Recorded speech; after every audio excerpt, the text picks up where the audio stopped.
What are the biggest challenges you face in the classroom, and how do you handle those challenges? There are many big challenges in the classroom. The biggest that always glares out at me is the fact that people come in with information that's either incorrect or just simply vacant. They really don't know enough to actually piece the things together. They're missing the puzzles. But another problem that I see is much bigger than us, much bigger than the training industry, and that's the education industry itself. It doesn't really do a good job of giving people a logical framework with which to think.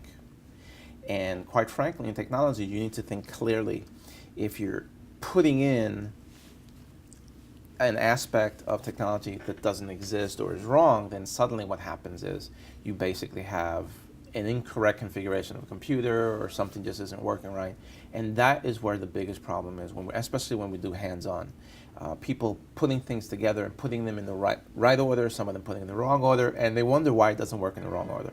But yeah, a lot of stuff is really misinformation, wrong information, or no information that they have in their minds coming into the class, and I have to clear that up the very first day.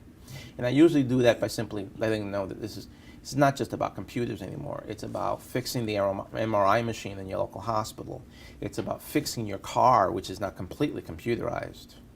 People don't realize that, but you can actually hack a car these days with enough computer experience.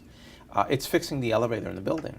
It's now all computerized. We're not just about fixing computers. It's really about fixing anything that has computerized equipment in it. And they don't really realize that. They still think it's 1970. Sadly, they still think it's 1970.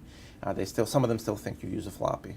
It's just not so anymore. Mm-hmm. A lot of misinformation is what I have to get through first, and then finally they realize, oh, I have to start with a clean sheet of paper with this class, and that's what we have them do. Mm-hmm.